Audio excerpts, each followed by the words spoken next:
तुम्हारी जरूरत ना है, तुम नकली ब्रह्मा हो। ब्रह्मा जी ने ध्यान किया, ध्यान से सुनना।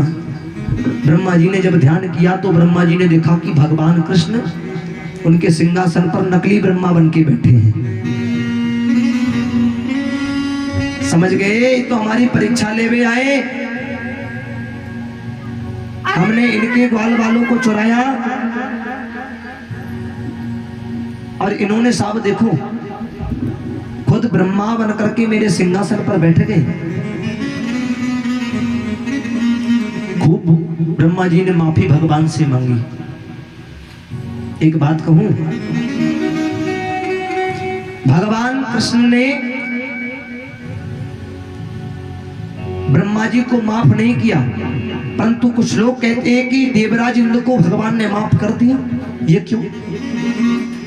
वो इसलिए क्योंकि ब्रह्मा जी ने भगवान के परिवार को चुराया, भगवान से अलग किया, परंतु देवराज इंद्र को भगवान ने इसलिए माफ कर दिया क्योंकि 7 दिन और 7 रात तक पूरे ब्रजमंडल को उन्होंने अपने एक संग साथ रखवाया।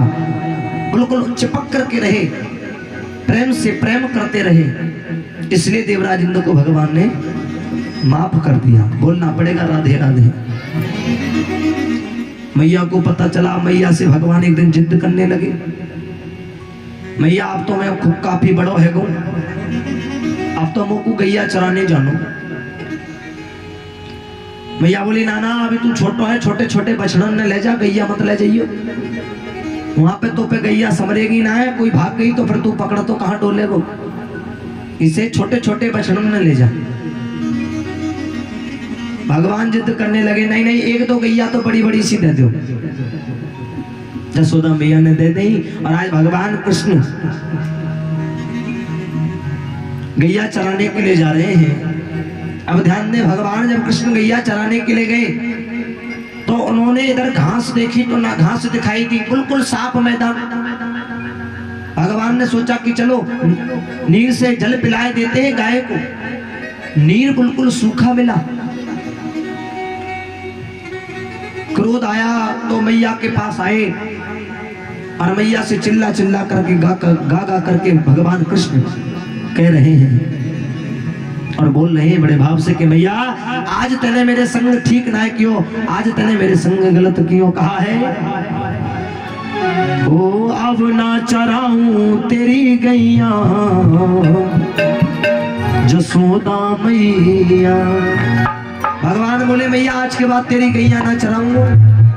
ओ अब ना चराऊं तेरी गैया जसोदा मैया, अब ना चराऊं तेरी गैया यशोदा मैया। हाँ अब ना चराऊं तेरी गैया यशोदा मैया, अब ना चराऊं तेरी गैया यशोदा मैया।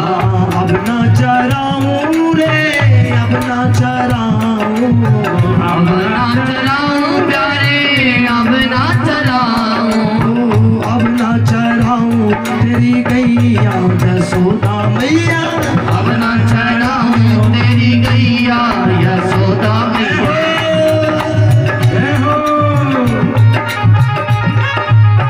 पीछे वाले दोनों भुजा उठा करके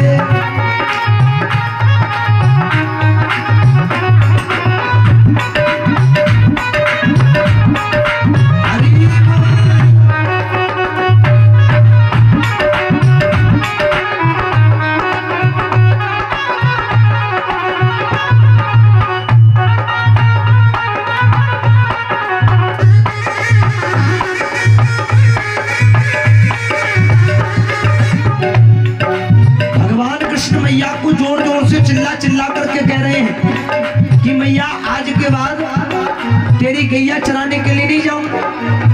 तो मैया बोली बेटा हुआ क्या ये तो बता। तेरे मधुबन के माँ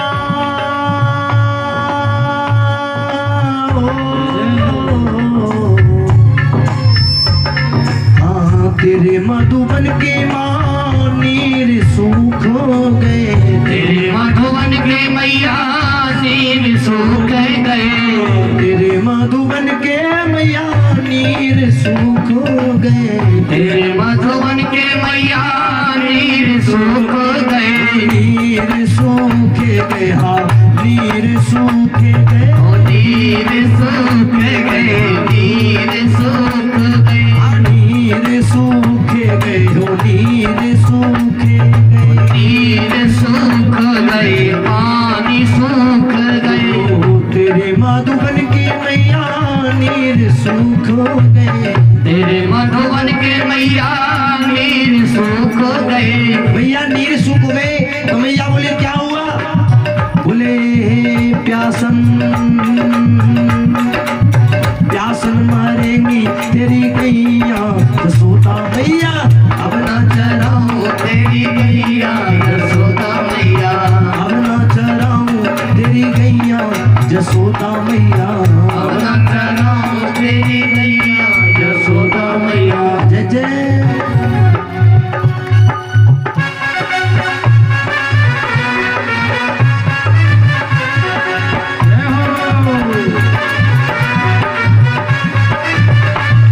लंबी लंबी बजा ठाकर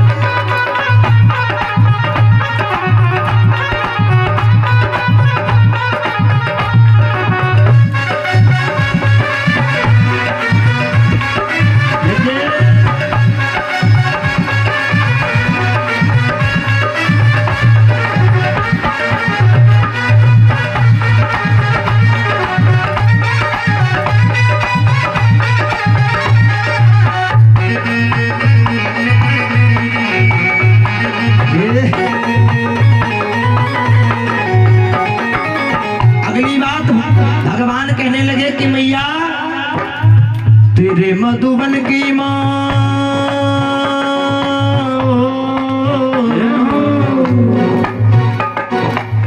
तेरे मधुबन की माँ घास सूख गई, तेरे मधुबन की मैया घास सूख गई, तेरे मधुबन की मैया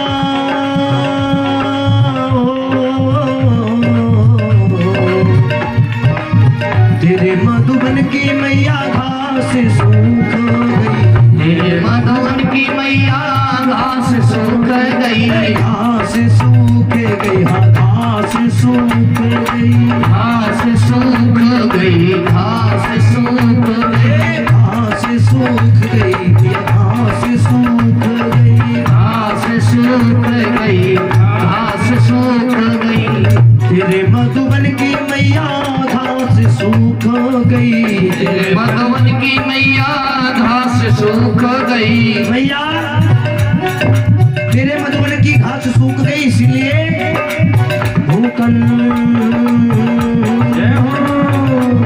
भूकन मारेंगी तेरी गैया यशोदा मैया, अब न चलाऊं तेरी गैया यशोदा मैया, अब ना चराऊं तेरी गैया यशोदा मैया, अब न चलाऊं तेरी गैया यशोदा मैया, अब ना चराऊं, अब ना चराऊं, अब ना चराऊं, अब ना चराऊं, अब ना चराऊं तेरी गैया यशोदा मैया, अब न चलाऊं तेरी गैया यशोदा मैया, अब ना चराऊं तेरी गैया यशोदा मैया, हाँ यशोदा मैया हो यशोदा मैया, हाय यशोदा मैया, हाय यशोदा मैया, हाय हाय चराऊं तेरी गैया यशोदा मैया, मैया। यशोदा मैया। बुलवा के बिहारी लाल की जय हो। प्रेम से बोलो राधे राधे, थोड़ा और जोर से, और जोर से बोलो।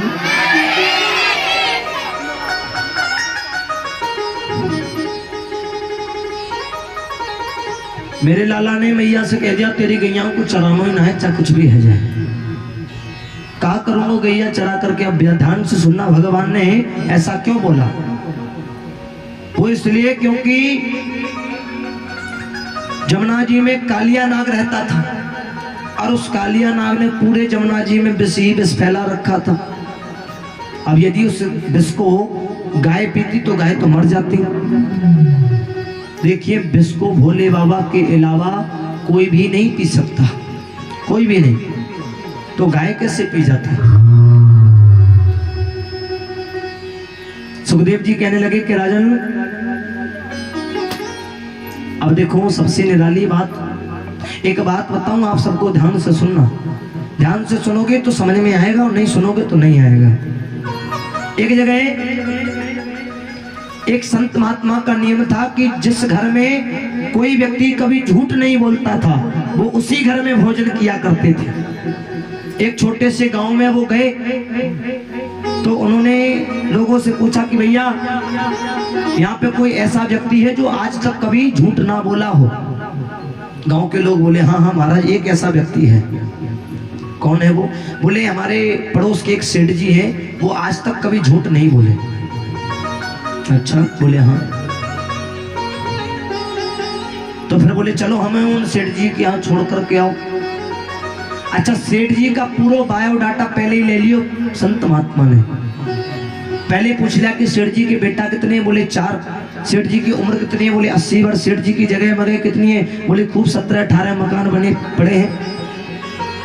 अच्छा, अब संत महात्मा सेठ जी के यहाँ गए तो सेठ जी ने उनका खूब स्वागत सत्कार किया, सम्मान किया, भोजन की थाली पास में लगा दी। अब ध्यान दें, संत महात्मा को थोड़ा सा आविष्कार हुआ कि क्यों ना पहले इनकी परीक्षा ले ली जाए। तो पूछने लगे, संत भगवान ने पूछा कि ये बताओ सेठ जी आपके बेटा कितने हैं? बोले महाराज हमारा बेटा तो एक बेटा है।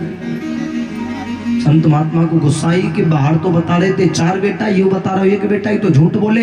भोजन की थाली पास रखी थी सो आगे खिसका दी। अब दोबारा संत महात्मा ने पूछा कि महाराज आपकी उम्र कितनी है?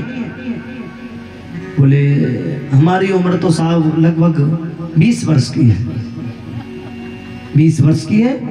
बाहर तो 80 बता रहे थे, थाली रखी थी और दूर पहुंच गई।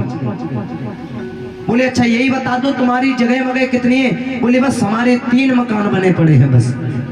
वो थाली सबसे कोने पे भेज दे, उन्हें धक्का है सो दिए। खड़े है कह रहे, बोले तुम तो वहां झूठे हो, झूठ बोलते हो। सेठ जी पाम पकड़े, महाराज हमने क्या झूठ बोला? अरे तुम कहते हो तुम्हारा एक बेटा, तुम्हारे 4 बेटे हैं। बोले प्रैक्टिकल बतावे कि हमारे कैसे एक बेटा है? बोले बताओ। नौकर को कहा सेठ जी ने कि जाओ जाकर के सबसे बड़े वाले बेटे को बुला करके लाओ। बड़ा बेटा बोला अभी टाइम नहीं है, बाद में सुनेंगे। नौकर से कहा जाओ उससे छोटे वाले को बुला के लाओ। वो बोला पिताजी पागल हैं, बुलाते ही रहते हैं। तीसरे वाले से कहा बुला ला, बोला बाद में सुनेंगे। सेठ जी ने कहा जाओ अब सबसे छोटे वाले बेटे को बुला करके लाओ। छोटे वाले बेटे को पता चला कि पिताजी बुला रहे हैं तो तुरंत दौड़ता हुआ चला आया। सेठ जी ने कहा कि समझ गए संत महात्मा, हमारा एक ही बेटा है। अरे जो बेटा पिता की बात नहीं मानते वो बेटा किस काम के? बेटा वही होता है जो पिता के सत्कर्मों पर चले। पिता ने जो कहा वो कह दे तो बेटा है, न तो किस काम का बेटा। बोले ठीक है मान लियो कि एक बेटा है, पर तुम तो कह रहे हो मेरी 20 वर्ष की उम्र है, 20 जैसे तुम लगी नहीं। अरे बोले वो भी सुन लीजिएगा महाराज, हमारा शास्त्र हमारा पुराण कहता है कि जब तक व्यक्ति गुरु नहीं बनाता जब तक उम्र भी चालू नहीं होती। जिस दिन व्यक्ति गुरु बना लेता है उसी दिन ये उम्र चालू हो जाती है।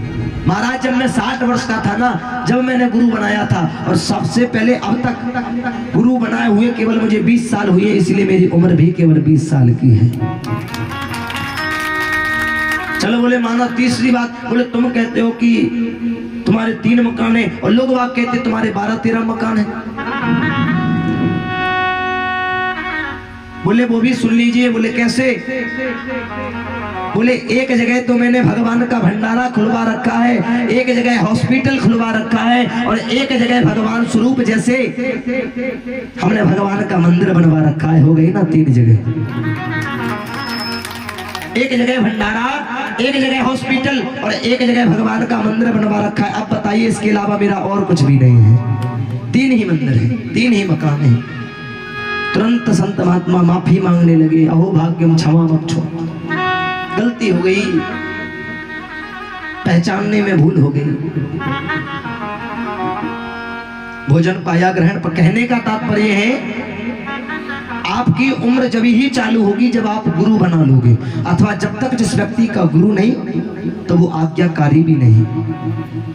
देखो जो व्यक्ति गुरु बना लेता है ना, फिर वो व्यक्ति कभी क्रोध भी नहीं करता, याद रखना। अगर व्यक्ति का गुरु हो गया उसका क्रोध बिल्कुल समाप्त हो जाएगा, क्रोध बिल्कुल अवस्था में मिट जाएगा। क्योंकि क्रोध को पालना कौन सिखाता है? गुरुदेव, गुरु।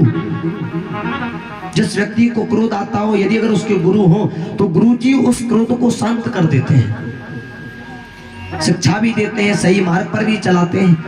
परंतु ऐसा मत करना कि आपने गुरु तो बना लिया, गुरु के सामने गुरु जी के पांव छू लिए, पीछे जाके गुरु जी को गाली देने लगे, तो फिर तो गुरु बनाने से भी ज्यादा वक्तार हो गया, फिर तो शरीर में तुम्हारे कीड़े पड़ेंगे निश्चित है। क्योंकि जो गुरु की आराध्या को पूरी नहीं कर सकता, जो गुरु के सम्मान को पूरी नहीं कर सकता, इस जगत में उस व्यक्ति को कोई भी स्थान नहीं है, कोई भी स्थान नहीं। क्योंकि कहा है ना, प्रथम पूज गुरु वंदना, दूजे मनावत आन, तीजे मनावत शारदा, तो चतुर करो कल्याण। प्रथम गुरुदेव को पूजो, कहीं भी कोई कार्य हो गुरु जी को बुलाओ, गुरु जी को नमन करो। अच्छा, ऐसी कितनी मैया बैठी है जिन्होंने यहाँ गुरु बना रखे हैं। हाथों को खड़ा कर रखो जब भी तो गिनेंगे, तुमने तो बड़ी सी टपका दी। अच्छा नीचे कर लीजिए। अच्छा जिन्होंने नहीं बनाया वो हाथ खड़ा करो। आपके पैसा जा रहे थे बनाने में, हैं? पैसा लग रहे थे। एक कह रही साहब गुरु बना ले सो प्याज लहसुन छोड़ना पड़े। हैं? देखो एक बात और सत्य कहूं, अगर गुरु बनाया है जिन्होंने, आपने यदि अगर गुरु बनाया है तो प्याज लहसुन तो खाना ही नहीं चाहिए, ये सत्य बात है। अगर आप प्याज लहसुन खाते हो, गुरु बना रखा है, और उसके बावजूद भी आप प्याज लहसुन का सेवन करते हो, तो जिस जगह आपने अपने गुरु को पूज रही हो, जिस गुरुदेव को आप पूज्य मानते हो, वो गुरुदेव भगवान की निंदा में ननिष्ठ हो जाता है, अशुद्ध हो जाता है। जिसको आपने गुरु बना रखा है उसकी शक्ति खत्म हो जाती है, प्याज लहसुन उसकी शक्ति को मार देता है। इसलिए गुरु बनाओ तो गुरु जब बनाना जब मन में ठान लो कि हम इस नियम पर चल सकते हैं अथवा नहीं चल सकते। अच्छा कुछ लोग कहते हैं महाराज प्याज लहसुन क्यों खाया जाता है? प्याज लहसुन कोई शास्त्र में नहीं लिखा गया कि नहीं खाया जाता, ये बात क्लियर है। प्याज लहसुन की कोई बात शास्त्र में ये नहीं लिखी गई कि प्याज लहसुन नहीं खाया जाता, परंतु प्याज लहसुन का भोग हमारे ठाकुर जी को कभी नहीं लगता। वो इसलिए क्योंकि मेरे भगवान ने राहु और केतु की जब गर्दन को काटा था ना, तो उनका जो रक्त था उस रक्त को समारते समारते भगवान को काफी समय लग गया, परंतु राहु और केतु का जो सरधड़ का स्वरूप नीचे का हिस्सा था, वो नीचे का हिस्सा यानी कि मल और मूत्र जमीन में गिर पड़ा, मलमूत्र जमीन में फैलता रहा। उसी मलमूत्र की वजह से ये प्याज लहसुन उगने लगा। तो क्या हम किसी का मलमूत्र खा सकते हैं? जो प्याज लहसुन खाता है, एक सीख लेने वाली बात है, आप प्याज लहसुन नहीं बल्कि किसी का मलमूत्र खा रहे हो। ये प्याज लहसुन मलमूत्र से प्रकट होता है, इसीलिए भगवान को वो भोग नहीं लगाया जाता प्याज लहसुन वाला। क्या हम किसी का मलमूत्र भगवान के सामने रख देंगे? नहीं रख सकते ना। तो गुरु जी को भी नहीं लगाया जाता है, भगवान को भी नहीं लगाया जाता, हम लोगों को भी नहीं खाया जाता है। और वैसे इसका कोई नियम नहीं है, बोलना पड़ेगा राधे राधे। वैसे बाकी आपकी इच्छा। मैं तो कुछ लोग सोच रहे होंगे जब महाराज ने तो कति तंग कर दियो, पता ना 7 दिन में काका छुड़वा के जावेगा हैं। अच्छा एक बार आप सभी हाथ ऊपर करो जो आज से प्याज लहसुन छोड़ देंगे। को तो कर ही दे, आज से जो छोड़ दे प्याज लहसुन, या कोशिश करे छोड़ने की। केवल बस 2 ही 3 मैया हैं। कोई बात नहीं, वो आपकी इच्छा, हमारा कहना आपका करना, करोगे तो ठीक, नहीं करोगे तो भी ठीक। हमारा तो केवल कहने का कर्म होता है बस। हमारी तो भगवान ने डायरी में लिख दिया कि 4 घंटे तुम्हें तो बोल लो है। अब चाहे तुम्हारी कछु लोग सुने अथवा ना सुने, वैसे ही हमें तो कहना है। हाँ, अपना कर्म करके चले जाएंगे। आप यदि उस कर्म पर चल लोगे तो आपका भविष्य बन जाएगा। आप उस कर्म पर नहीं चल पाए तो यहीं धरती में रह जाओगे। तो ये बताओ कथा कहाँ चल रही थी? बोलो, कहाँ चल रही थी कथा? लहसन पर चल रही महाराज। अच्छा, सुबह जब झाड़ा लगवाया, झाड़ा आज किस किसने लगवाया? जिन्होंने झाड़ा लगवाया वो हाथ खड़ा करें। झाड़ा आज काफी लोगों को लगाए तो 3 ही 4 मैया। अब नोट कर लो, आप हाथ खड़े कर रखना। इधर झाड़ा वाले ओनली 10 मैया बैठी है, परंतु हमने अपने हाथ से कम 40 मैयाओं को झाड़ा लगाया। 2 घंटे से ज्यादा हम झाड़ा लगा करके गए। देखो वो मैया कितनी समझदार है। मतलब झाड़ा के टाइम पे तो पंडाल में आ गई, कथा के टाइम पे समय ना है उन पे। नहीं आई। हमें हमारा अभी कहो तो फेस बता देंगे हम। अगर वो नई मैया आएंगी ना कल से झाड़ा लगवाने, तो हाथ खड़ा करके बगल में बता देंगे तुम कथा सुनने नहीं आई थी। देखो एक बात सत्य है, आपको झाड़े का असर जब मिलेगा जब आप 3 दिन की कथा सुनोगे। हाँ, झाड़े का लाभ जब नहीं मिलेगा, झाड़ा लगा करके चली गई, कथा सुनने नहीं आए। और देखो हमें तो हमारे इष्टों की कृपा से, माता पिता की कृपा से, गुरुजनों की कृपा से हमें को तो ये आशीर्वाद मिला है कि तुम्हें तो सारी प्रत्येक मैयाओं का बेटा बन करके उनके रोगों को दूर करना है। तो हम तो अपना कर्म कर देते हैं बस, और कुछ नहीं। आपको पता, हम आराम भी बहुत कम करते हैं। जिनके यहाँ रह रहे हैं उनको पता होगा। हाँ, हम सोते भी लेट हैं और लेकिन परंतु जगते जल्दी हैं। ये मेरा नियम है। भले बात ही चाहे मैं सोऊं 2 बजे, लेकिन जग जाऊंगा 4-5 के बीच में ही। और एक बार जब मैं बिस्तर छोड़ देता हूँ उसके बाद फिर मैं सोता नहीं हूँ। और सोचो, आराम ना करने के बावजूद भी यहाँ पर 5-6 घंटा बोल करके भी जाता हूँ। और मैंने ये भी कह दिया कि आप सब मैयाओं के लिए 2-2 घंटा 3 दिन सेवा दे करके जाऊंगा। और फिर जब आप मेरा मन दुखी करोगी तो फिर मेरा भी मन नहीं लगेगा। अच्छा जब लगेगा जब पंडाल पूरा भर जाएगा, सारी मैया कथा सुनने के लिए आएंगी, झाड़ा लगवाने के लिए भी आएंगी, तो आनंद आएगा। अब तुम झाड़ा के टाइम पे झाड़ा लगवावे आ गई, कथा में टाइम ना आए, बोलना पड़ेगा राधे राधे।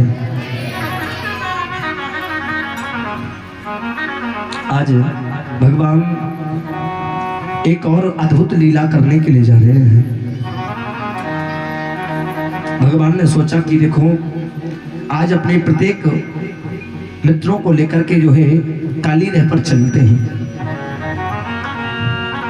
काली नहर पर जाकर के एक अचंभित लीला भगवान को करनी है। बोले कौन सी लीला? बोले काली नहर पर कालिया नाग भगवान को पुकार रहा है, चीख रहा है, चिल्ला रहा है, प्रभु कब बचाओगे? समय बीता जा रहा है, जल्दी बचा लो। अच्छा मैयाओं, कालिया नाग कौन है? बोलो, 2 बार बता चुके आपको हैं। कालिया नाग कृष्ण जी हैं।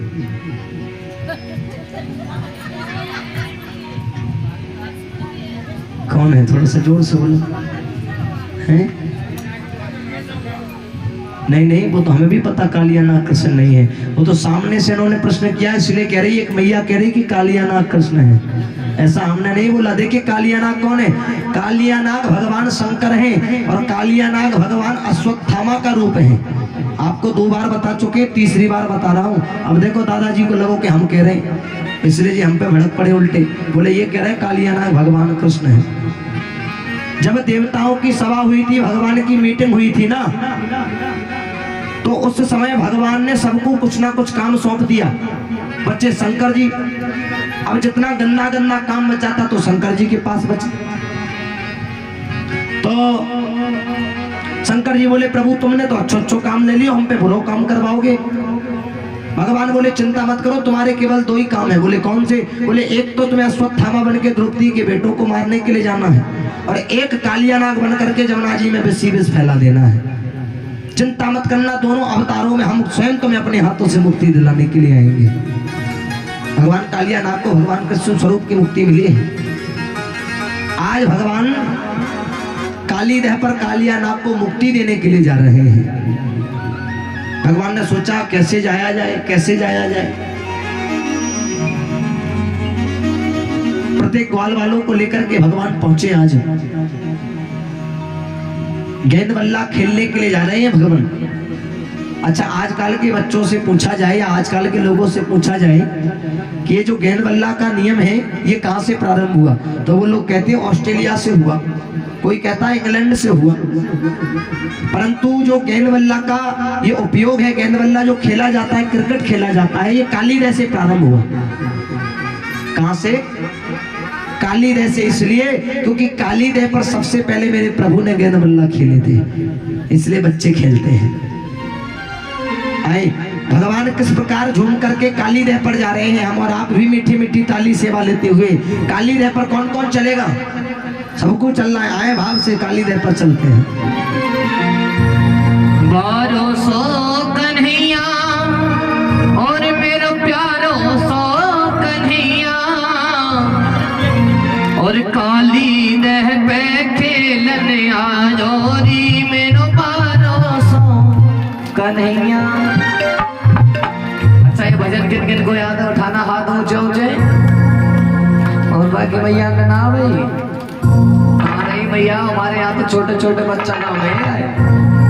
ओ काली देह पे खेलन आयो री मेरो 1200 कन्हैया, काली देह पे खेलन आयो री मेरो 1200 कन्हैया, मेरो 1200 कन्हैया, ओ मेरो 1200 कन्हैया, मेरो 1200 कन्हैया, मेरो 1200 कन्हैया, ओ मेरो 1200 कन्हैया, मेरो प्यारो 100 कन्हैया, मेरो 1200 कन्हैया, मेरो छोटो छोटो 100 कन्हैया।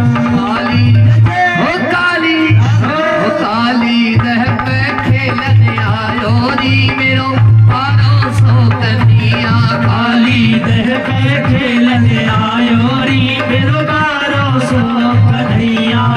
पीछे वाला लंबी लंबी भुजा उठा करके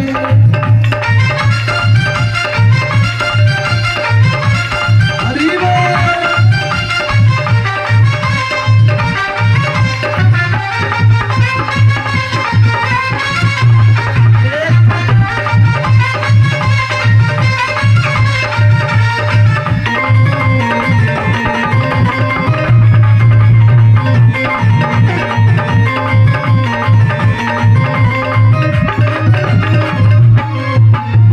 काहे की पट गेंद बनाई, काहे की जन गेंद बनाई, काहे की पट गेंद बनाई, काहे की जन गेंद बनाई, अरे काहे की जन गेंद बनाई, काहे की पट गेंद बनाई, काहे को बल्ला लायो दी मेरो 1200 कन्हैया, काली देह पे खेलन आयो नी मेरो 1200 कन्हैया, मेरो 1200 कन्हैया, मेरो 1200 कन्हैया, मेरो 1200 कन्हैया, मेरो 400 कन्हैया, मेरो 1200 कन्हैया, मेरो 400 कन्हैया, मेरो 1200 कन्हैया, मेरो छोटो सो कन्हैया। काली देह पे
कन्हैया। जय जय जय हो। ताली से बजाते हो सारे। अरे लंबी लंबी भुजा उठा के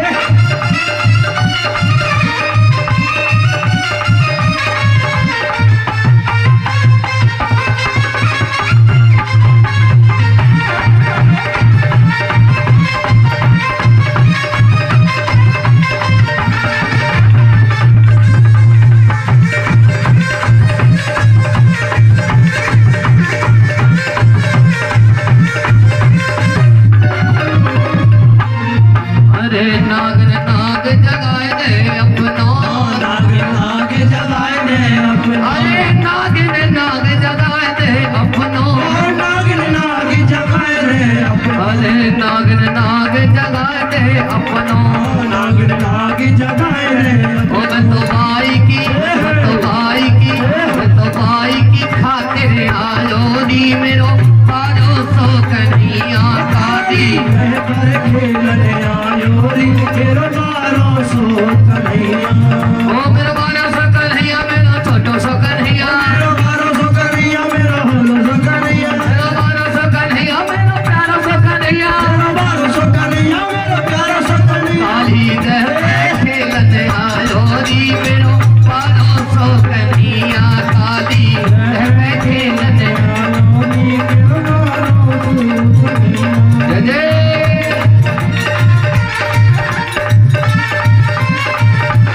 मीठी मीठी ताली।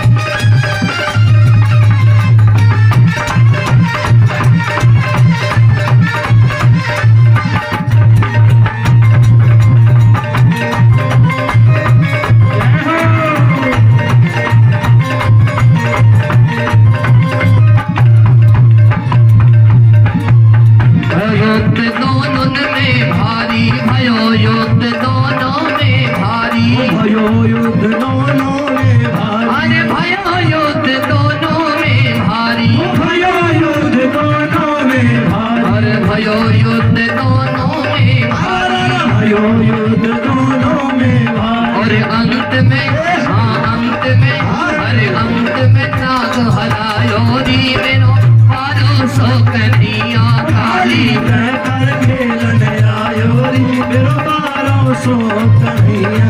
ओ मेरो बारो सो कन्हैया, मेरो प्यारो सो कन्हैया, मेरो बारो सो कन्हैया, मेरो छोटो सो कन्हैया, मेरो बारो सो कन्हैया, मेरो प्यारो सो कन्हैया, मेरो बारो सो कन्हैया, मेरो हलो सो कन्हैया। काली तह खेलने आयो री मेरो पारो सो कन्हैया काली। कर खेलने आयो री मेरो बारो सो कन्हैया। बोलिए वृंदावन बिहारी लाल की, बोलिए नाग नथैया भगवान की जय जय श्री राम। आप सभी को सूचित किया जाता है कि कल रुक्मणी मंगल है और महाराज जी ने आपको बताया था जो भी कोई भक्त योगदान करना चाहे वो अपना योगदान कर सकते हैं।